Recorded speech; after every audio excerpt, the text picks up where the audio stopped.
ಜನನಿ ಸುದ್ದಿವಾಹಿನಿ ವೀಕ್ಷಕರಿಗೆ ನಮಸ್ಕಾರ. ಶಾಸಕ ಬೇಳೂರು ಗೋಪಾಲಕೃಷ್ಣ ಅವರ ಅಧ್ಯಕ್ಷತೆಯಲ್ಲಿ ಸಾಗರ ತ್ರೈಮಾಸಿಕ ಪ್ರಗತಿ ಪರಿಶೀಲನೆ, ಕಂದಾಯ ಪಂಚಾಯಿತಿ ಕೆಳಹಂತದ ಕಾರ್ಯದ ಕುರಿತು ಅಸಹನೆ, ವಿಮೆ ವಂಚನೆ ಕುರಿತು ಕ್ರಮಕ್ಕೆ ಸೂಚನೆ, ಮಂಗನ ಕಾಯಿಲೆ ಮುಂಜಾಗೃತಿ ಯೋಚನೆ. ಸುದ್ದಿಯೊಂದಿಗೆ ನಾನು ರಮೇಶ್ ಹೆಗಡೆ, ಗುಂಡೋಮನೆ. ಪ್ರಕೃತಿ ವಿಕೋಪದಿಂದ ಬಡವರ ಮನೆ ಬಿದ್ದರೆ ಅದರ ವರದಿ ನೀಡಿ ಅವರಿಗೆ ಸೌಲಭ್ಯ ದೊರೆಯುವಂತೆ ಮಾಡುವುದಕ್ಕೆ ನಿಮಗೇನು ತೊಂದರೆ? ಹಣವನ್ನು ಸರ್ಕಾರ ಕೊಡಲಿದೆ, ನೀವೇನು ಮನೆಯಿಂದ ಕೊಡುತ್ತೀರಾ? ಹೀಗೆಂದು ವ್ಯವಸ್ಥೆಯ ವಿರುದ್ಧ ಶಾಸಕ ಬೇಳೂರು ಗೋಪಾಲಕೃಷ್ಣ ಆಕ್ರೋಶ ವ್ಯಕ್ತಪಡಿಸಿದರು.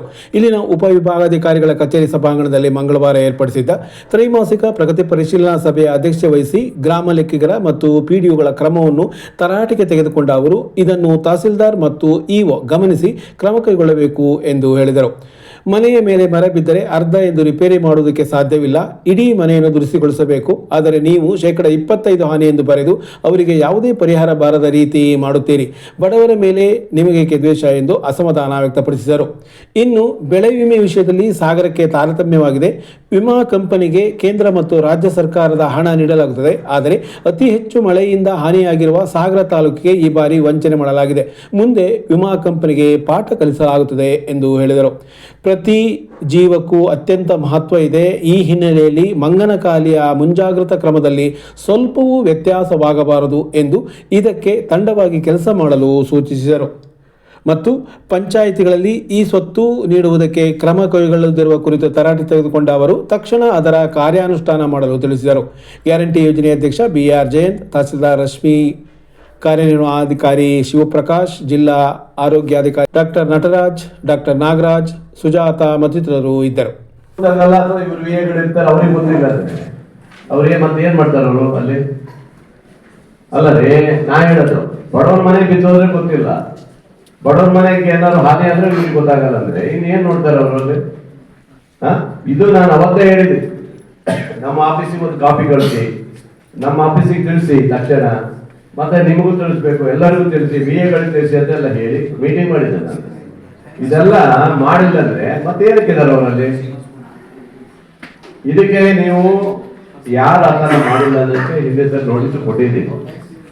ಯಾರೇ ಆಫೀಸರ್ ನೆನ್ಬಿಡ್ಕೊಳ್ಳಿ, ಮನೆ ಬಿದ್ದೋಗಿದ್ದು, ಕೊಟ್ಟಿಗೆ ಬಿದ್ದೋಗಿದ್ದು ಅಥವಾ ಅವರ ಪ್ರಾಬ್ಲಮ್ ಇದ್ದಂತ ಇದೆ ನಿಮ್ಮಲ್ಲಿ ಆಗೋದನ್ನ ನೀವು ನಮ್ಮ ಗಮನಕ್ಕೆ ತರಬೇಕು. ನನ್ನ ಗಮನಕ್ಕೆ ತಂದ ಮೇಲೆ ಏನಾಗಬೇಕು ನಾವು ಮಾಡೋಣ, ಅದು ಆಮೇಲೆ ನಾವು ಮಾಡ್ತೀವಿ.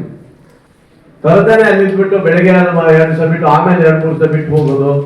ಮೊನ್ನೆ ಯಾವ್ದೊಂದು ಮನೆ ಹೋಗಿದ್ದೀನಿ, ಪಾಪ ಬಡವ್ರ ಮನೆ ಬಿದ್ದೋಗಿದೆ, ಯಾರು ನೋಡ್ಲೇ ಇಲ್ಲ ಅಲ್ಲಿ. ಹೌದ್ರಿ, ಯಾರು ನಿಮ್ ಏನು ನೋಡಿಲ್ಲ, ಇವರು ನಿಮ್ PDO ನೋಡಿಲ್ಲ.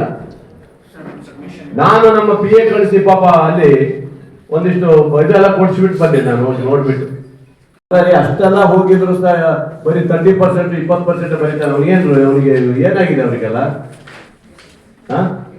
ಅದು ನೀವು ದರ್ಶಕ ನೋಡ್ಬೇಕದಲ್ಲ, ರಿಪೋರ್ಟ್ ನೋಡ್ಬೇಕಿದ್ಮೇಲೆಲ್ಲ ನೀವು ನೋಡಿ ನೀವಿಬ್ರು ನೋಡ್ಬಿಟ್ಟು ಹೋಗ್ಬಿಟ್ಟು ಅಲ್ಲಿ ರಿಪೋರ್ಟ್ ಹಾಕ್ರಿ. ಬಡವ್ರ ಪರ ಕಲೆಕ್ಟ್ ಮಾಡ್ರಿ. ಬರ ನಿಮ್ಗೆ ನೀವು ಕೈಯಿಂದ ಕೊಟ್ಟೆ ಮಾಡ್ತಿರಲ್ಲ, ಏನ್ ನಿಮ್ಮ ಅವರ ಮನೆಯನ್ನ ತಂದು ಕೊಡ್ತಾರ ಅವರು? ಅಲ್ಲ, ಹೌದು, ರೆಕಮೆಂಡ್ ಮಾಡಿ. ನಿಮ್ಗೆ ನೀವೇನು ಜಾಸ್ತಿ ಮಾಡೋದ್ ಬೇಡ್ರಿ. ನೀವು ಈಗ ಮನೆ ಇಷ್ಟು ಬಿದ್ದೋಗಿದೆ, ಇಷ್ಟು ಪರ್ಸೆಂಟ್ ಅಂತ ಒಂದು ರೆಕಮೆಂಡ್ ಮಾಡಕ್ ಬರೋದಲ್ವಾ?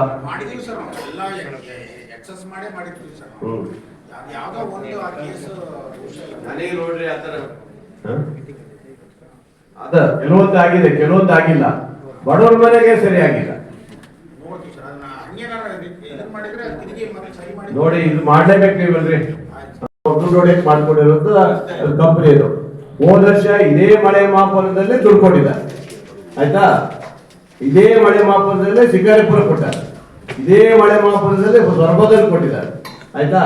ನಮ್ಮ ಸಾಗರ ಮತ್ತು ಸಾಗರದಲ್ಲಿ ಸ್ವಲ್ಪ ಮತ್ತು ಹೊಸತೇಟಲ್ಲಿ ಕಮ್ಮಿ ಆಗಿದ್ ಬಿಟ್ರೆ ಮತ್ತೆಲ್ಲೂ ಆಗಿಲ್ಲ. ಇದು ಆಗ್ಲೇಬೇಕಿದು.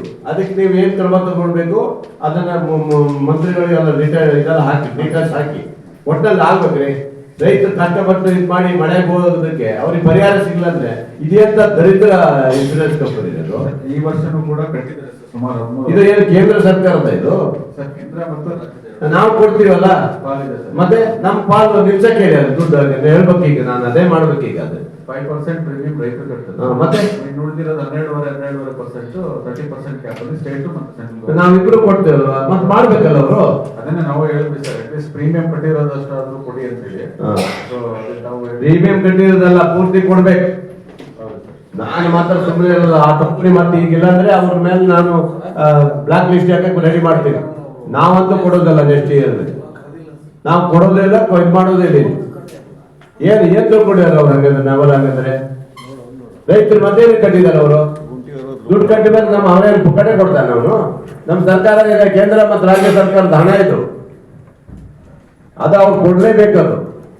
ರೈತರು ಕೊಡೋಂಥದ್ದನ್ನ ನೀವು ಮುಡಿಸ್ಬೇಕಷ್ಟೇ.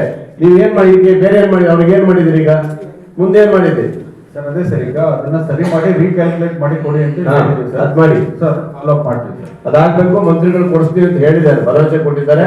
ನನಗೆ ಗೊತ್ತಿಲ್ಲ ಅದ್ ಏನ್ ಆಗ್ಬೇಕಾಗುತ್ತೋ ನೀವು ಮಂತ್ರಿಗಳನ್ನ ಕಂಡು ಬೇಕಾದ್ರೆ ನೀವು ಬರ್ರಿ, ಆ ಜನರಿಗೆ ಕೊಡ್ಲೇಬೇಕು ಇನ್ಸೂರೆನ್ಸ್. ಎಲ್ಲೇ ಮಾಹಿತಿ ಬಂದ್ರೆ ತಕ್ಷಣ ಹೋಗಿ ನೀವು ಅಲ್ಲಿರ್ಬೇಕು. ತಕ್ಷಣ ಹೋಗಿ ಅದು ತಗೊಂಡು ಲ್ಯಾಬಿಗೆ ಕಳಿಸೋದ್ ಕೆಲಸ ನೀವು ಮಾಡಬೇಕು. ಅದನ್ನ ಅಧಿಕಾರಿಗಳಿಗೆ ಹೇಳಬೇಕು, ಡಿರೇಶ್ವರ ಹೇಳಿ ಅಷ್ಟು ಮಾಡಿ. ಒಟ್ಟಲ್ಲಿ ತಾಲೂಕಲ್ಲಿ ಸಮಸ್ಯೆಯನ್ನು ಬಗೆಹರಿಸೋ ರೀತಿ ನಾವೆಲ್ಲರೂ ಕೆಲಸ ಮಾಡ್ಬೇಕಾಗಿತ್ತು ಅಷ್ಟೇ. ಮಂಗನ ಕಾಯಿಲೆ ಹಿಂದೆ 21 ಜನ 22 ಜನ ತೀರ್ಕೊಂಡಿದ್ದಾರೆ, ನೆನ್ಪಿಡ್ಕೊಳ್ಳಿ. ಹಾ, ಗೊತ್ತಾಯ್ತಾ? ಹುಡುಗಾಟ ಆಡೋ ಪ್ರಶ್ನೆ ಅಲ್ಲ, ಮತ್ತೆ ಇದು ನೆಗ್ಲೆಕ್ಟ್ ಮಾಡೋದು ಅಲ್ಲ. ಇದು ಜೀವಕ್ಕೆ ಭಾರಿ ಬೆಲೆ ಇದೆ, ಒಂದು ಜೀವಕ್ಕೆ ಭಾರಿ ಬೆಲೆ ಇದೆ. ಅದರಿಂದ ನಾವುಗಳು, ಜನಪ್ರತಿನಿಧಿಗಳು, ನಾವು, ನೀವು, ಅಧಿಕಾರಿಗಳು, ಸಾಮಾನ್ಯ ಜನರಿಗೆ ಸಿಗುವಂಥದ್ದು ಎಲ್ಲರೂ ಪ್ರಯತ್ನ ಮಾಡೋಣ. ಎಷ್ಟಾಗುತ್ತೆ ಅಷ್ಟು ನಮ್ಮ ಎಲ್ಲ ಪ್ರಯತ್ನಗಳು ಹಾಕಬೇಕು. ಅಷ್ಟು ತಕ್ಷಣ ಅವರಿಗೆಲ್ಲ ಇದು ಮಾಡಬೇಕು. ಮತ್ತೆ ಅಧಿಕಾರಿಗಳು ನಿಮ್ಮ TH ಅವರೆಲ್ಲ ಏನಿದೆ, ಸಾಗರ TH ಯಾರು ನೀವಿದ್ದೀರಲ್ಲ, ತಕ್ಷಣ ಗೊತ್ತಾಯ್ತಲ್ಲ ಸರ್, ಇಮಿಡಿಯೇಟ್ಲಿ ಅವರಿಗೆ ಆಂಬುಲೆನ್ಸ್ ಮಾಡಿ ನೀವು ಕಳಿಸ್ಬಿಡ್ಬೇಕು. ಹೊಸದಾಗಿ ನೀವು ಅಷ್ಟೇ ತಕ್ಷಣ ಇದು ಮಾಡ್ತಾ ಇದ್ದೀರಿ, ತುಂಬಾ ಫಾಸ್ಟಾಗಿ ಮಾಡಿದ್ದೀರಿ. ಮೊನ್ನೆ ನನಗೆ ಖುಷಿ ಆಯ್ತು, ಅದೆಲ್ಲ ನೋಡಿ ಖುಷಿ ಆಯ್ತು. ಈ ತರ ಹಾಕ್ಬಿಟ್ಟು ಸಾಕ್ಬೇಕು, ಏನ್ ನಾವು ಕೇಳೋದಿಲ್ಲ, ಅದು ಹಾಕ್ಬೇಕು.